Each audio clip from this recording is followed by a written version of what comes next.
Lo que voy a hablar entonces es realmente de una aventura colectiva en la cual he estado en los últimos años, que se llama la Corporación Independiente para la Reforma de la Fiscalidad Corporativa Internacional. Las siglas en inglés son ICRICT, I-C-R-I-C-T, para los que quieran buscarlo en el sitio web. De hecho, todos los documentos están en español también, están traducidos en español, está en inglés, español y algunos otros idiomas. Esta es una iniciativa organizada básicamente por ONGs internacionales, que digamos Oxfam International, Tax Justice International, en fin, hay varias corporaciones y que además, debo decir, agradeciendo también, ha tenido una operación muy activa de FES, de la Fundación EVER, tanto Alemania como Estados Unidos, incluso aquí tuvimos también en Bogotá un evento que nos apoyaron, o sea, FESCOL, ¿no? Tiene pues un conjunto de miembros, todos provenientes en lo fundamental de la academia, pero también han tenido algunos de ellos responsabilidades públicas. Es un grupo realmente internacional, pues obviamente el miembro más conocido, el profesor Stiglitz, pero también ahora, este año se nos unió el profesor Piketty, o sea que tenemos un grupito más o menos bueno. Yo tengo el honor de presidir esa comisión. ¿Qué es lo que ha planteado la comisión? Digamos que los principales problemas de la tributación corporativa, que también se aplican de alguna manera a la tributación de personal de altos ingresos, son dos, básicamente. Primero, el tema del registro de las utilidades de las empresas, en el caso de grupos multinacionales, en las sucursales que tienen pues en países o localidades con tasas de tributación más bajas o abiertamente en paraísos fiscales. Y el segundo problema íntimamente relacionado, sobre el cual tenemos un documento aparte, es el tema de la competencia tributaria. O sea, la presión a bajar la tasa de tributación o realmente a reducir la base tributaria. El problema, digamos, aquí surge claramente en todos los contextos, digamos, porque es básicamente la presión nacional, la presión digamos, que los parlamentos bajen las tasas de tributación o que se concedan beneficios especiales a inversionistas extranjeros para traerlos.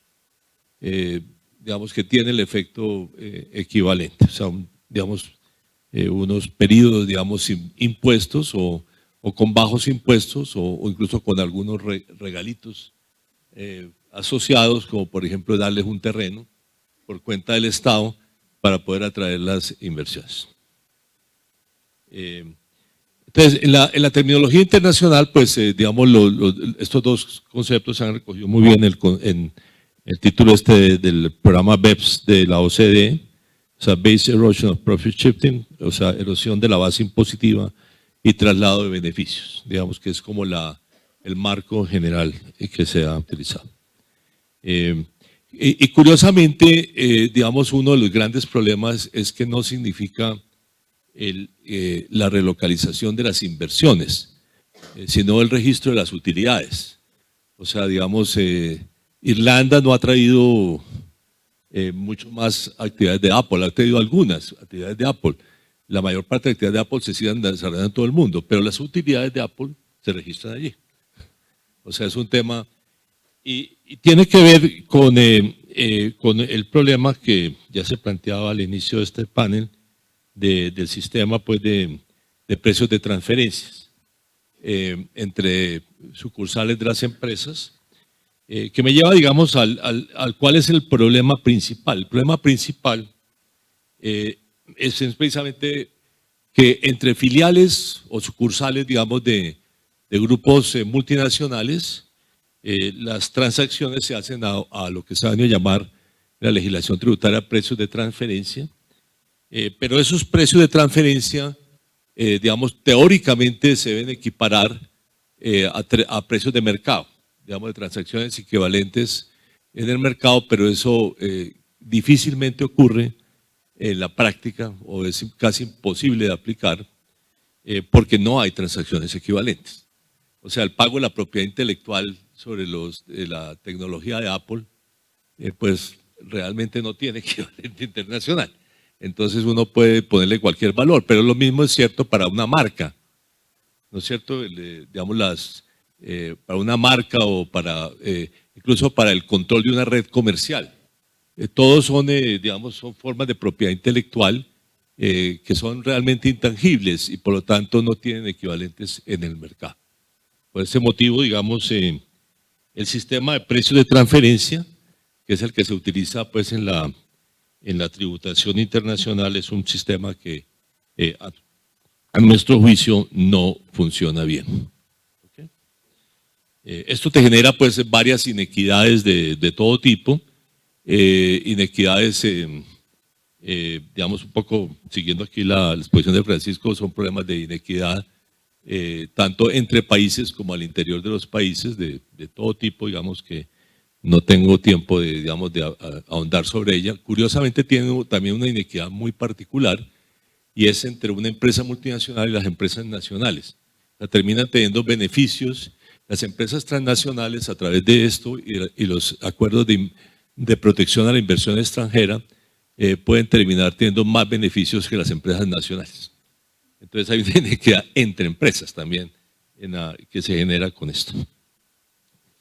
Entonces, ¿cuáles son las soluciones? Digamos, la solución que nosotros planteamos desde nuestro primer documento hace 3 años, que es una solución realmente de largo plazo, es que las empresas multinacionales tributen como entidades únicas, es decir, como entidades integradas, que realizan sus negocios a nivel internacional, o sea, sobre sus utilidades mundiales.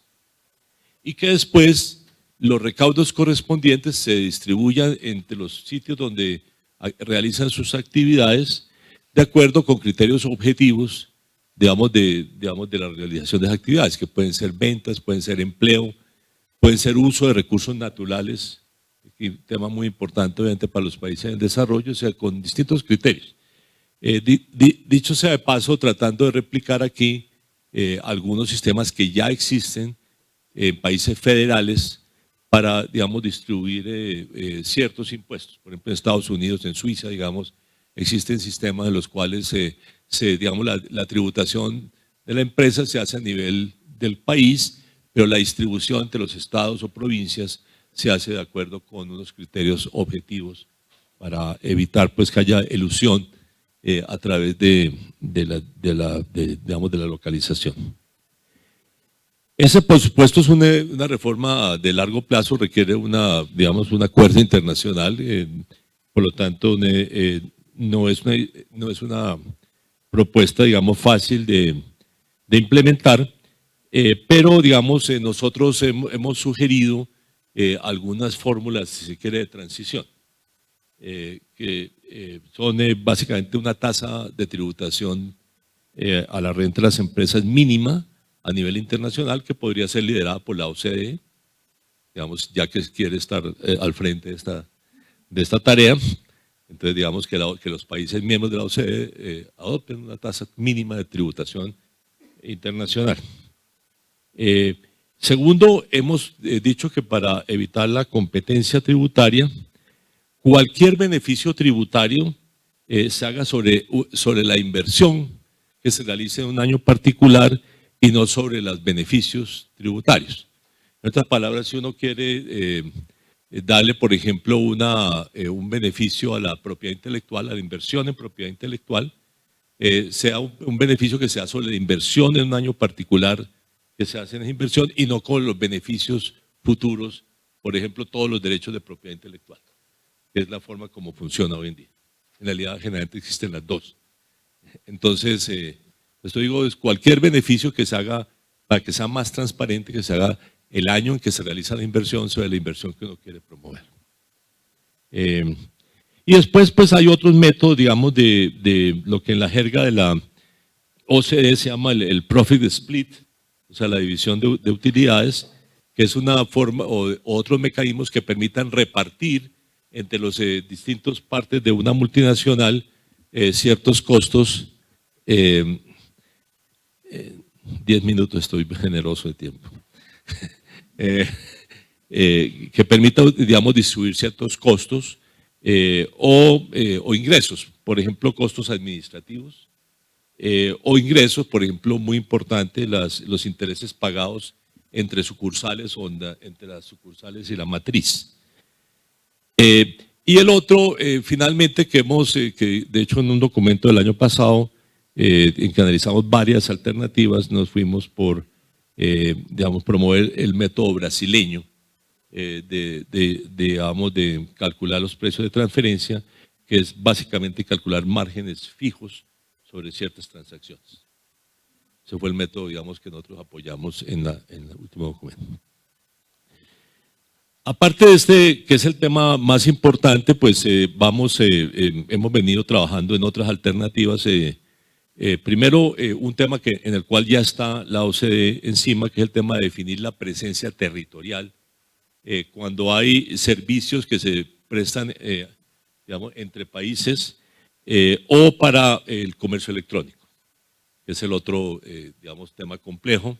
Entonces nosotros, digamos, vamos básicamente en la línea de la OCDE de hacer una definición clara de presencia territorial dependiendo de digamos, cuando se supera un mínimo de ventas en un sitio determinado. ¿Okay? O sea, incluso esto es importante, por ejemplo, en servicios de consultoría, digamos, ¿no? Que es una empresa de consultoría internacional, digamos, los servicios que prestan en Colombia serían objeto de tributación de renta en Colombia de la empresa, y no solamente en el país desde donde realizan la inversión. Y lo mismo si Amazon nos vende en Colombia, sobre las ventas en Colombia tendría que pagar todos los impuestos, incluyendo las utilidades sobre esas ventas, como impuesto de renta más allá de cierto nivel. O sea, la no presencia física no implica que no existe presencia tributaria. ¿Okay? Este año vamos a trabajar en la idea que ya se había planteando de un registro mundial de activos. O sea, una especie de, como nuestros registros de las cámaras de comercio, pero de carácter mundial, que permita saber quién es propietario de qué en dónde. Esto en todo caso es para evitar otra forma de ilusión típica, y es, digamos, de que el inversionista en una gran empresa es una empresa que en el fondo es bastante ficticia, localizada en un paraíso fiscal, pero cuyo propietario tiene que tener un nombre. Entonces exactamente es poder finalmente saber quién es el propietario último de las acciones en todas las empresas. Eso realmente pues, viene a ser en última sobre la tributación personal y no sobre la tributación corporativa, pero digamos tiene los mismos problemas. ¿Okay? Y bueno, atacar el problema a través de las distorsiones que generan en la competencia. Digamos, en esa materia, digamos, la Comisión Europea ha sido la promotora más importante de todos estos casos que, como la Comisión no tiene competencia tributaria, pero sí tiene competencia en materia de competencia dentro de la Unión Europea, la forma como ellos han atacado el problema es decir que los beneficios tributarios en renta son subsidios y por lo tanto tienen que ser corregidos. Dicho sea de paso, ese es exactamente el principio que existe en la Organización Mundial de Comercio. O sea, en la Organización Mundial de Comercio, los beneficios en materia de impuesto de renta son subsidios. Y por lo tanto, digamos, la forma de corregir los subsidios.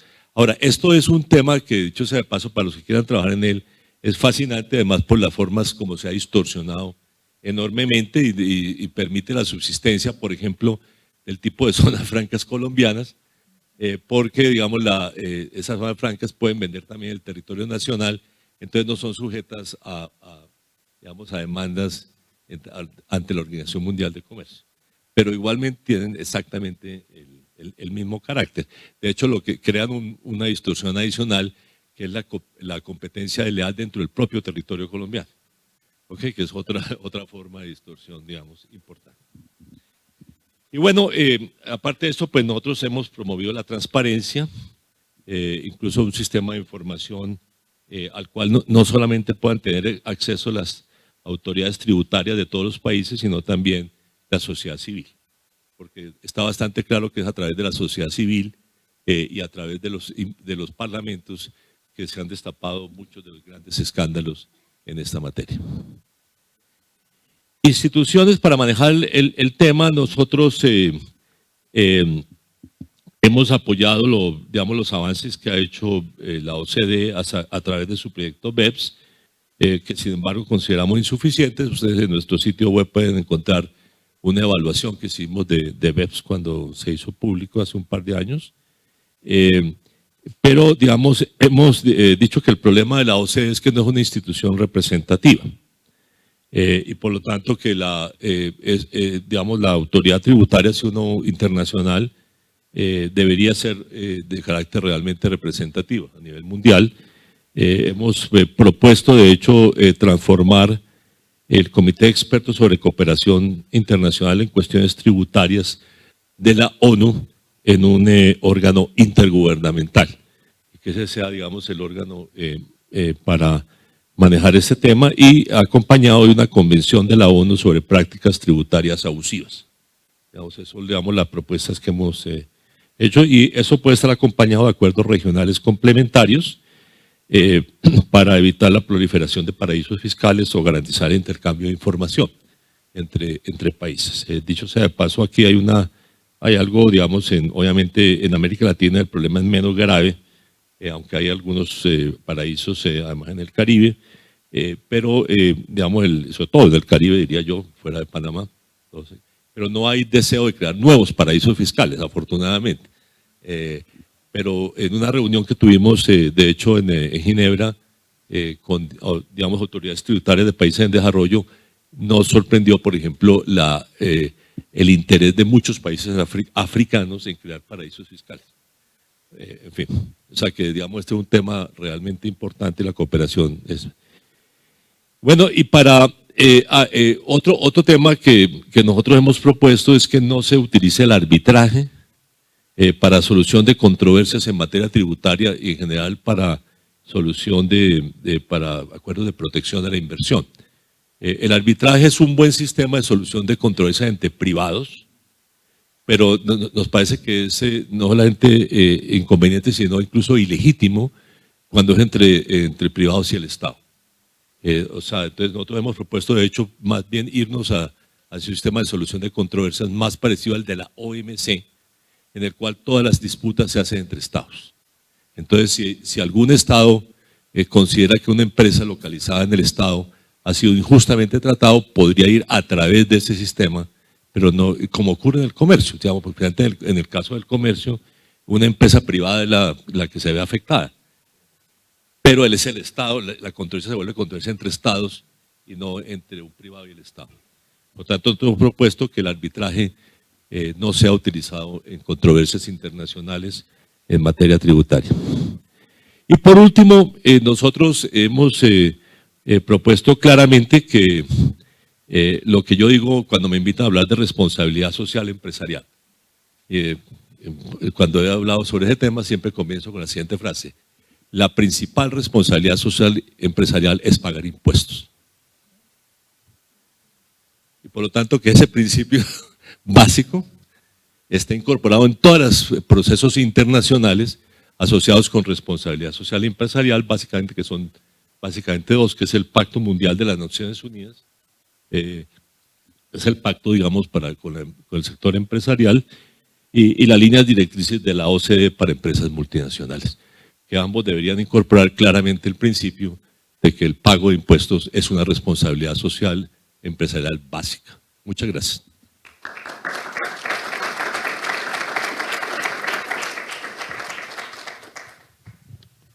Muchas gracias a nuestros panelistas. El tema, como podrán ver, es largo, es intenso, es de una filosofía muy profunda a nivel ético, pero yo básicamente quiero hacer una conclusión de 20 segundos para aprovechar, no sé, señor moderador, si puedo aprovechar, darle la palabra al público. Yo solamente quiero recalcar y recomendar al auditorio algo que el profesor Ocampo citó. Hay un paper de Liquid que dice para derrotar a la economía en las sombras, de Joe Stiglitz y su colega Payet, en donde plantean algo que me parece la mejor respuesta que se le ha dado en la actualidad a un libro que no duden en recomendarles, es muy provocador, es un poco pesimista, que es el Cómo terminará el capitalismo, de Wolfgang Streeck. Deben leerse eso, porque la pregunta que plantea Streeck es, ¿la globalización se va a comer a la democracia? Y conociendo la rigurosidad de Streeck, uno llega a un momento a pensar que sí.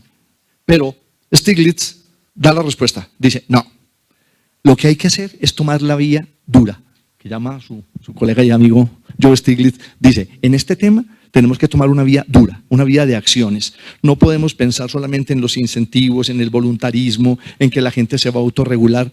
Del 2008 para acá, las consecuencias han sido tan catastróficas para la humanidad que es la hora, como dice este paper de Joe Stiglitz, de tomar una vía de acciones fuertes. Muchos de ustedes dirán que se tratará de una estatización del tema, quizás sí, quizás no, pero lo que está en juego es, como dice Streeck, es la vida de la democracia. No quiero molestarlos más, quien quiera hacer alguna pregunta desde el público.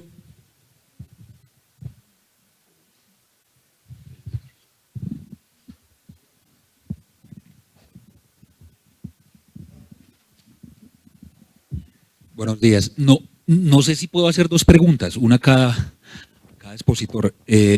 Para el profesor, a ver, usted me recordó a Albert Einstein, 200 años de historia y derrumba la teoría de Newton en relación con el hecho imponible.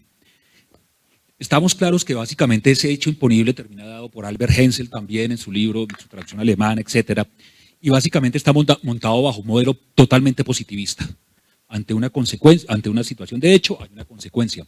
Bajo ese parámetro, dos criterios en el cual uno pudiera decir cómo desplazamos ese modelo, ese paradigma que nos ha regido durante casi 200 años, ¿cuáles serían los criterios para renovarlo y apartarnos de él de acuerdo a lo que usted plantea?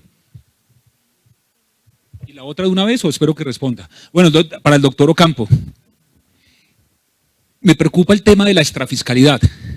Usted de alguna manera se aparta de los tributos de ordenación, o por lo menos eso entendí. Entonces, los tributos al final de cuentas no solamente son para recaudar, también son para redistribuir, para justamente corregir externalidades.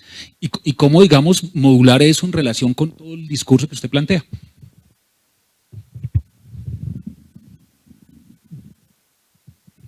Gracias por la pregunta. Yo supongo que uno puede ser un poco aburrido al contestar, así que voy a ser un poco aburrido al contestar. No, que el tema es muy técnico desde el punto de vista jurídico, la pregunta que formula usted, y es muy interesante. Yo creo que el problema que surge de la comprensión de la obligación tributaria vinculada con el hecho imponible, como bien usted dice, de Alemania, de la teoría de clase, esa de la teoría continental, era una forma en que a comienzos del siglo XX, cuando surgieron los primeros impuestos a la renta, se buscó justificar la generación de una obligación en esta área del derecho, que era demasiado joven, y las categorías que se utilizaron fueron categorías propias del derecho penal y del derecho privado, del derecho civil. Al utilizar esas categorías, se entendió que el Estado tenía un poder soberano para cobrar impuestos que ponía en riesgo la existencia de la propiedad privada por parte de los ciudadanos en lugar de asegurar esa propiedad privada. Entonces, la forma que se autorizó al Estado para cobrar impuestos era equivalente a la forma en que se le autorizaba para sancionar las sanciones penales. O sea, la afectación de la libertad era tan grave como la afectación de la propiedad, y en consecuencia los esquemas de obligaciones y de consecuencias jurídicas que surgieron fueron más o menos equivalentes. El problema que tiene eso es precisamente una falta de comprensión de la relación que existe entre la propiedad y los impuestos desde el punto de vista institucional estatal. Eso quiere decir que no existe propiedad privada sin impuestos y no existen impuestos sin propiedad privada. O sea, son dos caras de la misma moneda. La pregunta es cómo uno configura esa moneda para que funcione de una manera en que la autonomía individual se asegure colectivamente. Esa sería mi manera de verlo. Y entonces, eso no necesariamente tiene un reflejo en el positivismo o en una especie de post-positivismo, sino que la estructura institucional que le da una configuración a esa idea necesita actualizarse. Entonces, podría ser una tesis positivista, pero con una comprensión de la obligación tributaria que atendiera a su fundamentación, en el sentido, por ejemplo, que le haría una... Aquí sí que me va a poner aburrido para la audiencia que no está especializada en temas de filosofía del derecho, pero no importa. Como lo haría, por ejemplo, Neil McCormick en una teoría postpositivista, o como lo haría en una teoría menos continental, sino que más anglosajona, lo haría en algún sentido Ronald Dworkin. Y usted encuentra en la filosofía jurídica alternativas que no implican arbitrariedad, que eso es lo que se oponía al positivismo en algún principio, y implican también representación democrática en las decisiones colectivas y no simplemente un recurso, no sé, a la política o a la razón natural, que permiten tener criterios sustantivos de aplicación e interpretación del derecho.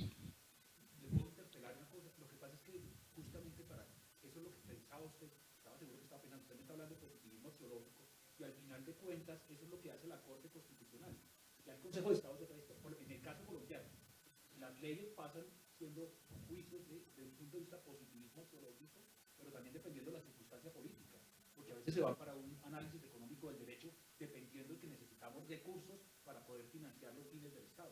Sí, estoy de acuerdo. ¿Puedo continuar un segundo? Es que el problema de la manera en que uno contesta las objeciones que surgen con el positivismo axiológico descansan también en una comprensión de la función institucional de los jueces y la comprensión institucional de la función del legislador. El problema que usted representa con las Cortes Constitucionales y en general con las Cortes Supremas que tienen posibilidad de revisión de constitucionalidad o que entienden que las constituciones están constituidas por principios y tienen aplicación y ponderación, es que no han, y este es un problema de filosofía del derecho más grave todavía, que ya nos escapa de la tributación, pero que no han comprendido cuál es la función del juez, que no es la función del legislador. Entonces, claro, la pregunta interesante que empieza a surgir ahí es cómo uno empieza a compatibilizar todas estas teorías desde el punto de vista no solo de los impuestos, sino que también desde el punto de vista de la responsabilidad institucional desde el derecho.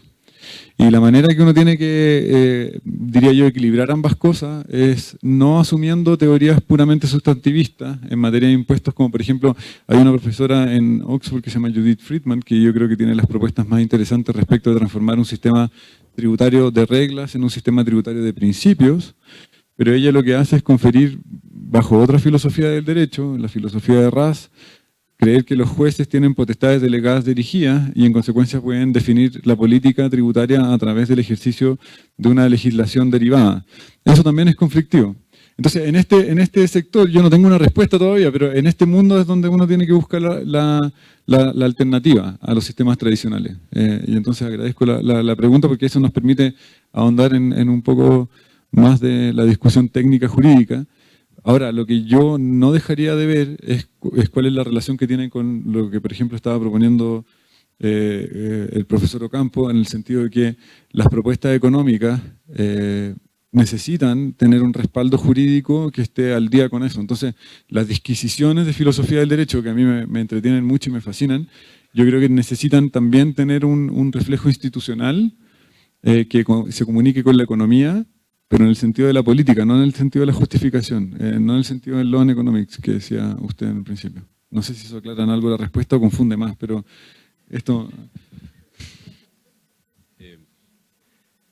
Bueno, como yo soy economista y no abogado, voy a responder a la pregunta. O sea, obviamente lo que yo hablé es del tema de de cómo se maneja la interrelación entre países generados por la tributación. Digamos, es el tema, digamos, de esta comisión que yo presido. Pero digamos, solamente si uno va a nivel nacional, pues ¿cuáles son las funciones de las finanzas públicas? Las finanzas públicas están para un economista, proveer bienes públicos y sociales. Uno, segundo, corregir o ayudar a corregir inequidades, yo diría o desigualdades tanto intrageneracionales como intergeneracionales, que es importante, por ejemplo, en el diseño del sistema pensional, ¿no? Y lo tercero es, digamos, promover externalidades positivas, por ejemplo, la ciencia y la tecnología, y castigar externalidades negativas, por ejemplo, el medio ambiente. Pero bueno, digamos, yo diría que esas son las funciones básicas. Yo nunca he enseñado finanzas públicas, pero bueno, las he tenido que ejercer, entonces más o menos las tengo en la cabeza.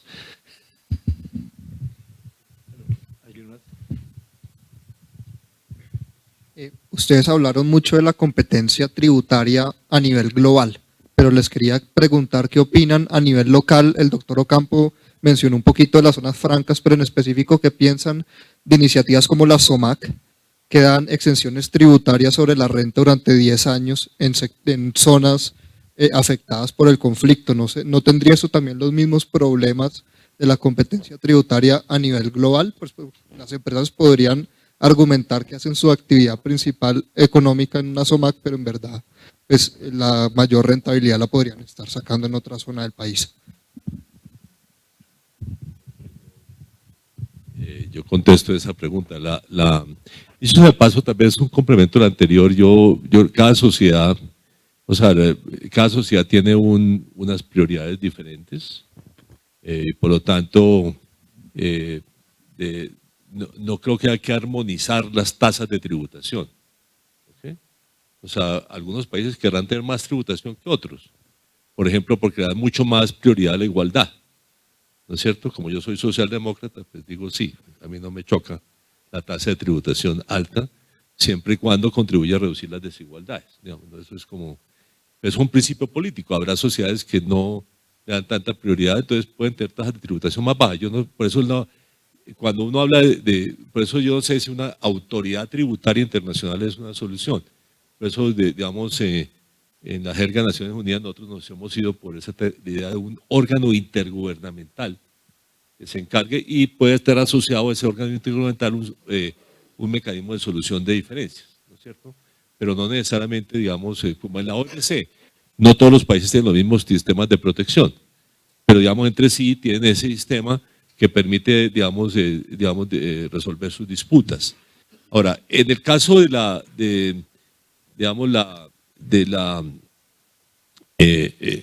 hay beneficios tributarios que generan inequidades. Yo digo las zonas francas en Colombia son uno de esos sistemas. Entonces, donde, digamos, termina aconteciendo, digamos, de que empresas compitiendo en el mismo territorio están sujetos a sistemas tributarios diferentes. Pues por eso a mí tradicionalmente no han sido amigos míos de los que defienden las zonas francas, ¿no?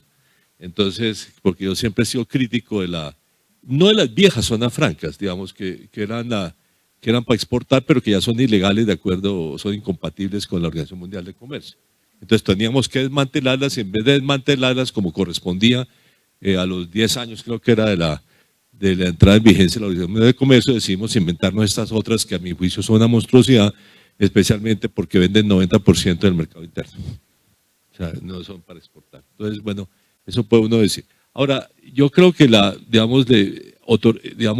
apoyar la inversión en las zonas de violencia, de donde hubo conflicto en Colombia, me parece que es un objetivo loable. Si la mejor forma es de hacerlo a través de un beneficio, una exención de renta por mucho tiempo, que es lo que se hizo, o hacerlo como nosotros proponemos a través de un beneficio sobre la inversión realizada. O sea, yo en general creo que por muchos beneficios, incluyendo la transparencia, yo prefiero que los beneficios tributarios sean hechos sobre la inversión realizada en un año determinado. ¿Okay?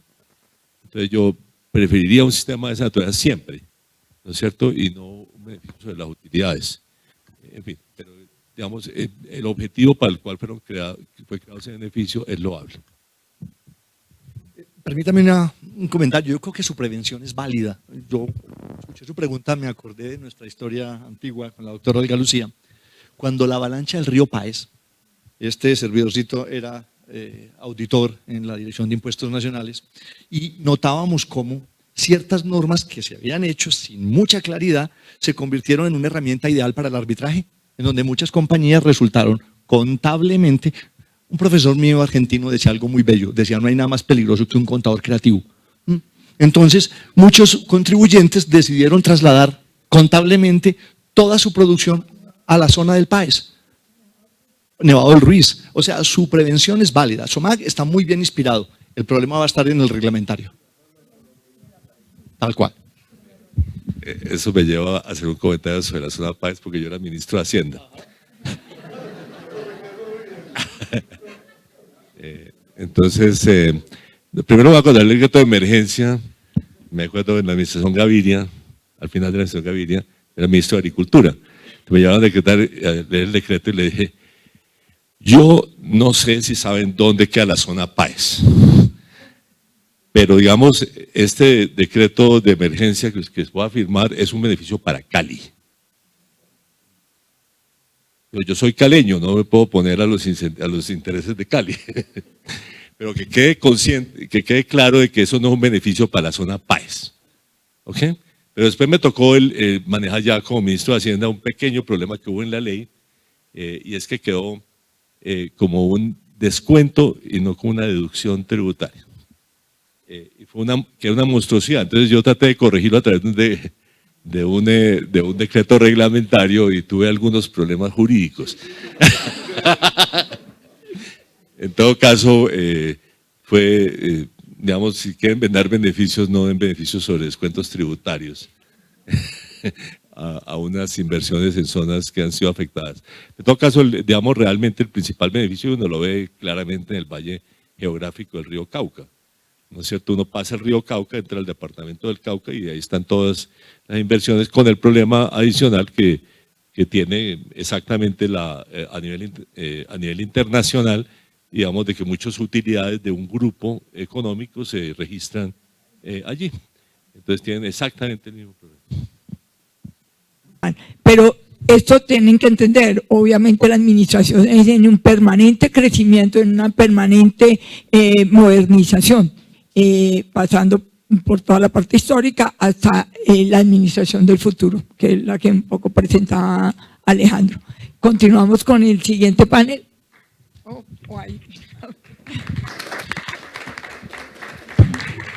Muchas gracias. Continuamos con un café de tan solo 15 minutos, por favor. Nos vemos acá para iniciar a las 11:20 en punto. Gracias.